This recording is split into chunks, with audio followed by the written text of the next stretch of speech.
migas di tanah air dalam 10 tahun ke depan. Di tahun 2030 nanti produksi minyak ditargetkan bisa mencapai 1 juta barel per hari, sedangkan produksi gas diharapkan bisa sebesar 12 miliar standar kaki kubik per hari. Tapi sayangnya jalan untuk mencapai target besar tersebut sepertinya masih harus menghadapi sejumlah rintangan.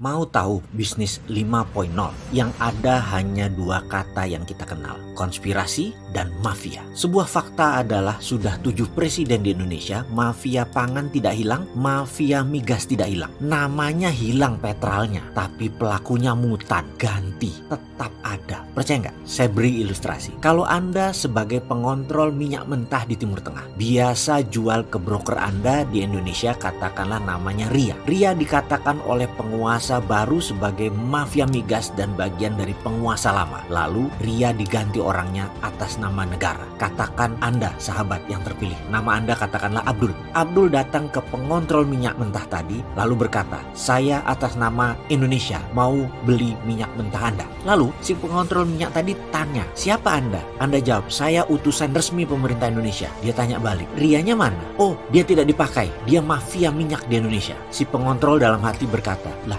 komisi saya siapa nanti yang bayarin? Biasanya ada di rekening Ria, sudah 10 tahun tinggal transfer. Ini orang polos bener, gak tahu kali ada komisi bisnis beginian. Kemudian si pengontrol minyak berkata, saya gak mau kalau gak pakai Ria. Oh, dia mafia minyak di Indonesia. Demikian Abdul berargumen. Si pengontrol minyak tadi diam saja, gak ada transaksi walaupun uang disodorkan. Si Abdul mulai pusing, stok minyak BBM Indonesia berkurang. Kalau setiap hari tidak masuk 800.000 barel, stok Indonesia kurang. Semakin lama bernegosiasi, semakin resikonya besar. Kesimpulan, cari minyak di negara lain deh. Itu yang ada di benaknya Abdul. Maka dia pulang ke Indonesia, dia cari sumber lain. Demikian penguasa baru berkata, kita tidak boleh kalah dengan mafia migas. Maka mulailah pakai sumber lain. Dengan bantuan Cina, dapat minyak mentah dari Afrika, lalu dikirim ke Indonesia. Ternyata tidak bisa di-refine, tidak bisa disuling karena mesin refinery Indonesia didesain khusus untuk spesifikasi minyak Timur Tengah. Dasar polos ya pejabat itu, gak ngerti bahwa semua ini ada triknya, ada pemainnya. Mutu BBM ya jadi turun, biaya jadi mahal pakai minyak dari Afrika. Kesimpulan, balik ke Arab lagi deh.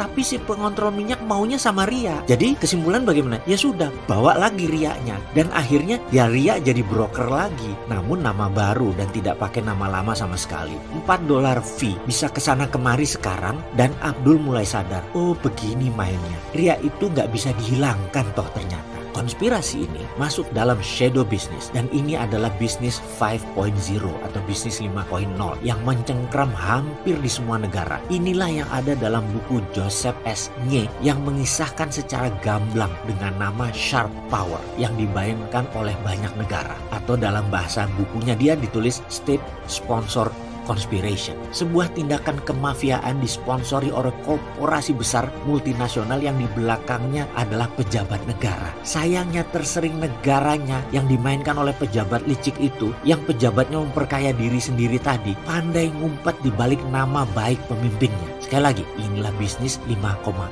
Jadi, wahai para pejabat, jangan naif-naif ya mengelola negara.